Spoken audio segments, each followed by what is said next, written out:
Jeremiah chapter 49 and verse 20. And it reads, it says, therefore hear the counsel of the Lord, Yahweh Shem Yahushai, that he have taken against Edom, and his purposes that he have proposed against the inhabitants of Teman. Surely the least of the flock shall draw them out. Surely he should make their habitations desolate with them.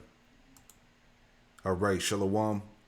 I want to give all the praise, honor, and glory to Yahweh Bahasham, Yahweh Shai Bahasham Rakak Kwadash. Double honors to the apostles and elders of Great Millstone who taught me this truth. Shalom to the hopeful elect. This article is from IsraelNationalNews.com. The headline reads, it says, will the U.S. intervene? Report.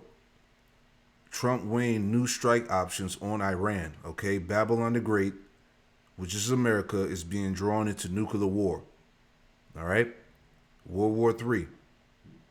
It says the New York Times reports that Trump is weighing new military strike options against Iran over his crackdown on protesters. And he said the other day, if there was more people getting put to death out there, that the U.S. military would have to intervene, right? Okay, it says U.S. President Donald Trump has in recent days been briefed on new military strike options against Iran. See? They're being drawn in right into the trap. As he weighs whether to follow through on his threat to respond to the regime's violent crackdown on protesters, the New York Times reported on Saturday, citing multiple U.S. officials familiar with the discussions, all right? Because they said here on this news outlet here from the AP News, death toll in crackdown on protests in Iran spikes to at least 538, activists say, all right? So you got over 500 bodies out there in Iran is what they're saying. So as Trump said, you know, they're going to have to intervene at that point, all right? So prophecy is moving, right? This is a few hours ago, about an hour or so ago. Fox News alert now on new U.S. airstrikes against ISIS targets in Syria this weekend. Fox News chief foreign correspondent Trey Yingst joining us from neighboring Israel. Trey, what's the latest? Jackie, good morning. Overnight, the United States launched a series of strikes against ISIS targets in Syria. U.S. Central Command said these strikes were in response to the killing of 2 National Guardsmen last month. According to reports, the U.S. used more than 90 precision-guided munitions, hitting over 35 locations. These were the second round of strikes against the Islamic State since that attack on U.S. forces. CENTCOM continues to monitor ISIS activity, but officials tell Fox News they're also closely watching the ongoing protests in Iran. Over the weekend, massive demonstrations swelled across Iran, with fires set in major cities, government buildings torched, and mosques burned down.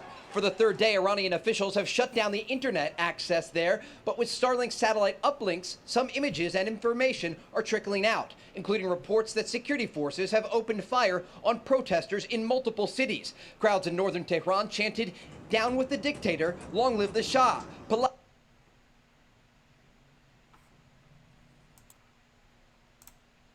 Pahlavi will return. With widespread domestic unrest and a Truth Social post from President Trump overnight saying that the USA is ready to help, the Speaker of the Iranian Parliament is warning the United States against striking Iran. American military centers and bases and ships in the region will be our legitimate targets. This week, the Israeli Security Cabinet is holding consultations about the situation in Iran. Jackie? Trey Yingst, thank you so much. Well, joining me now is Senate Intelligence Committee Vice Chair Senator Mark Warner. Senator, thank you so much for being with us this morning. Just to start off. Thank you, Jackie. Thank you. Your reaction to these strikes in Syria, anything you can say about the degree to which the U.S. has degraded ISIS with this attack? Well, we continue to hit ISIS targets in Syria. And they are bad folks. Let's acknowledge that. And let's also acknowledge the fact that the Iranian people are very brave to stand up against their repressive regime. But if we step back for a moment, Jackie, in less than a year, President Trump has used American military to attack Syria, Iraq, Iran, Yemen, Nigeria, Venezuela. We've got 20% of our fleet off the coast of Venezuela maintaining a blockade. And our military did remarkable in Venezuela. He's now threatening Colombia, Greenland, and other nations. I'm against the bad guys around the world, but I'm not sure that America trying to be the policeman for the whole world is why Americans hired Donald Trump to be president. There you go. All right. America, Babylon the Great, is the hammer of the earth. All right. You heard what he said. All right. This is Jeremiah. Let me get that real quick. This is Jeremiah chapter 50 and verse 22. And it reads, it says, a sound of battle is in the land and of great destruction. How is the hammer of the whole earth cut asunder and broken? The hammer of the whole earth is Babylon, man. All right. Plundering nations. All right. And still hasn't stopped. Now they're on the conquest of the so-called Western Hemisphere, all of Latin America, so-called. All right. They're taking everything. How is the hammer of the earth? How is the hammer of the whole earth cut asunder and broken? How has Babylon become a desolation among the nations, right? And this is the future of this place, right? I'm looking up this word hammer, okay, early on. Forge hammer, the point is in the lexicon here, right?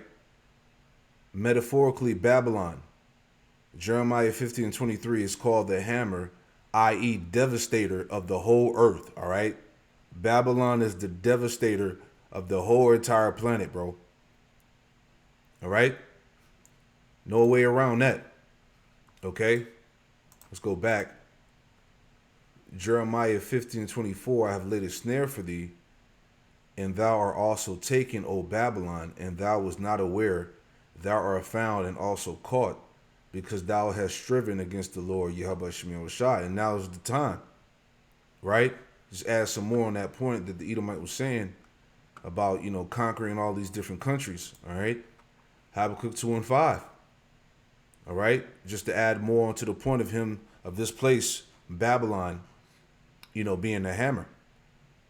Habakkuk 2 and 5, yea, also because he transgressed by wine, he is a proud man, neither keepeth at home, like he was saying, who enlarges his desire as hell in his death and cannot be satisfied, but gathereth unto him all nations, and heapeth unto him all people, right? Neither keepeth at home, as you always bring it out, neither keepeth at home, because this is him, all right? The lexicon, right? He is a proud man and does not rest, but seeks disturbances in wars, all right? This is what he does, right? And this is the next move, which is going to be the catalyst, all right, to start this nuclear war, World War III, right? Again, the hammer, right?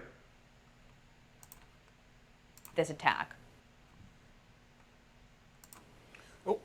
We continue to hit ISIS targets in Syria, and they are bad folks. Let's acknowledge that, and let's also acknowledge the fact that the Iranian people are very brave to stand up against their repressive regime. But if we step back for a moment, Jackie, in less than a year, President Trump has used American military to attack Syria, Iraq, Iran, Yemen, Nigeria, Venezuela.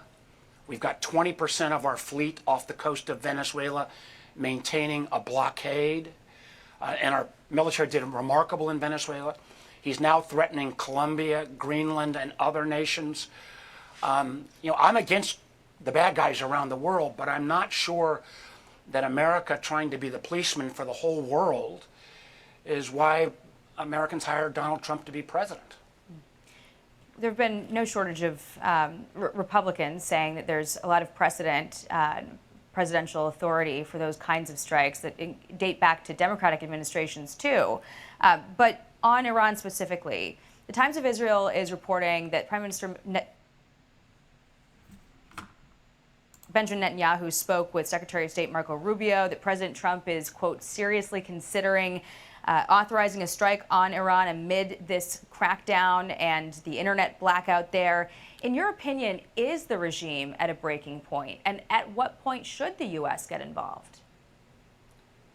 Well, the Iranian regime is awful. and I stand with the Iranian people. But what I'm worried about is if we take a kinetic strike, does that actually unite the Iranian people in a way that the regime has not been able to? If, I know this is history, but the last time we intervened in Iran in a major way was 1953 when the CIA overthrew the Iranian regime to protect Iranian oil for the West. Many historians would argue that led to the Ayatollah. I think we can put outside pressure, I think rallying the rest of the world, but taking a kinetic strike unless there is a plan on what next. And I'll remind your viewers, we've got 20% of our fleet right now off the coast of Venezuela, blockading that country. The USS Ford, which is one of our lead carriers, is supposed to be deployed to the Middle Salaki, keep stopping. East. It's now deployed off the coast of Venezuela. And the president has said, we're going to take Venezuelan oil. It will take 2 years to rebuild the Venezuelan oil infrastructure. Is our fleet going to stay there for 2 years? Even as good as our military is, it's going to get stretched. And the president has said his only constraint in terms of how he uses American power is his own morality. And I'm just not sure that's what the American people or the world signed up for. There is a reason why the Constitution says that no single individual can put our troops in harm's way by themselves without consultation with Congress and making a case to the American people. Speaking of additional action on U.S. troops, I want to get your reaction to this. The president said that cartels are running Mexico. He suggested that land strikes on cartels in Mexico could be coming soon. The Mexican president, Claudia Sheinbaum, has called for increased communication between the U.S. and Mexico. Is there any justification for land strikes on cartels in Mexico? The drug cartels are awful. We need to use lots of tools. But the idea that we are going to take a military strike against Mexico, remember, we may not like the president may not like President Sheinbaum, although he said nice things about her, but she was elected by the Mexican people. Are we going to continue to strike out against any leader around the world that Donald Trump doesn't like? I mean, if Donald Trump wants to make a case about striking Mexico, he should take it to the American people and to the Congress and ask for some kind of declaration. But to arbitrarily, again, I point out the fact that he's used American military to strike 6 countries in less than a year. I think the people hired Donald Trump because he said he wanted to end these countless foreign wars. It seems like he's potentially starting more, and even some of the countries you're talking about, Greenland now, which is part of Denmark, is a NATO ally. Is he going to literally blow up our NATO alliance to go after Greenland, where we already have a treaty that allows us to do virtually anything we want? I just don't understand what his policy is, and if the only check on the president, and this is what he said to the New York Times, his only check on his international power is his own morality, that's not the way our system is supposed to work, Jackie. Well, I want to ask you about Greenland because you are the top Democrat on the Intelligence Committee, and there's a lot of reason to be strategically interested in Greenland. The Hill writes this: melting ice has turned what was once a frozen buffer into a contested corridor. Shipping lanes are emerging, subsea cables snake across the ocean floor, missile paths shorten, surveillance gaps narrow. Russia knows this, China knows this. Both are investing heavily in Arctic presence, infrastructure, and influence. Either the U.S. can treat Greenland as a distant curiosity or what it actually is, a forward position in a region that will define future power balances. Is the president at all justified in pursuing Greenland? No. Well, Jackie, Greenland is extraordinarily strategic.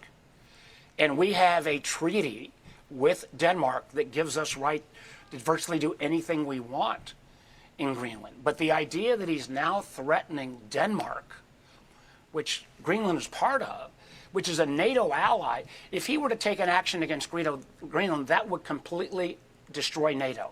And it's a little ironic the president is citing Russia, since the president has basically been cutting back on our assistance to Ukraine, which is fighting Russia tooth and nail to try to push back Putin's aggressive war.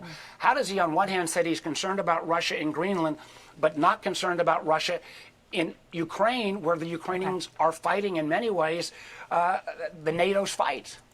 we're out of time, Senator. We'll have to leave it there. We've got to point out there's plenty of reporting to suggest he's. There you go, man. So that's what's hot on the press right there. You know, again, let me get that in Jeremiah.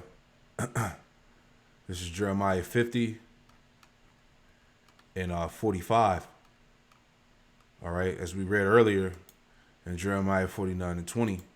Jeremiah 50 and 45. Therefore, hear ye the counsel of the Lord, Yehovah Shemir Washai, that he have taken against Babylon. All right, again, Edom and Babylon are synonymous.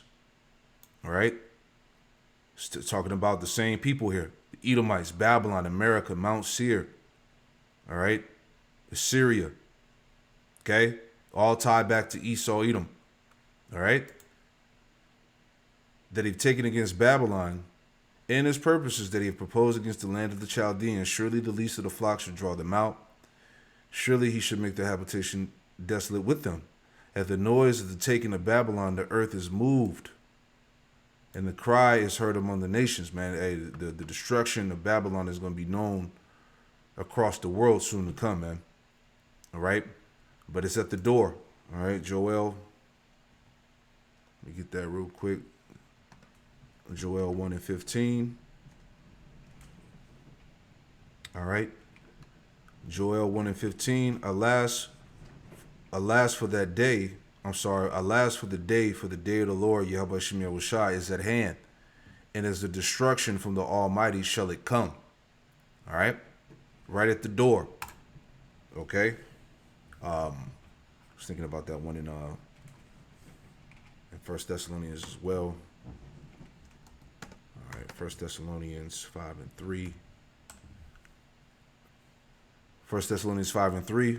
For when they shall say peace and safety, then sudden destruction cometh upon them, as travail upon a woman with child, they should not escape. Right? But ye, brethren, are not in darkness, that day shall overtake you as a thief. Right? We're watching. Okay? Again, the beginning of sorrows, man. All right? It's going down. Shalom.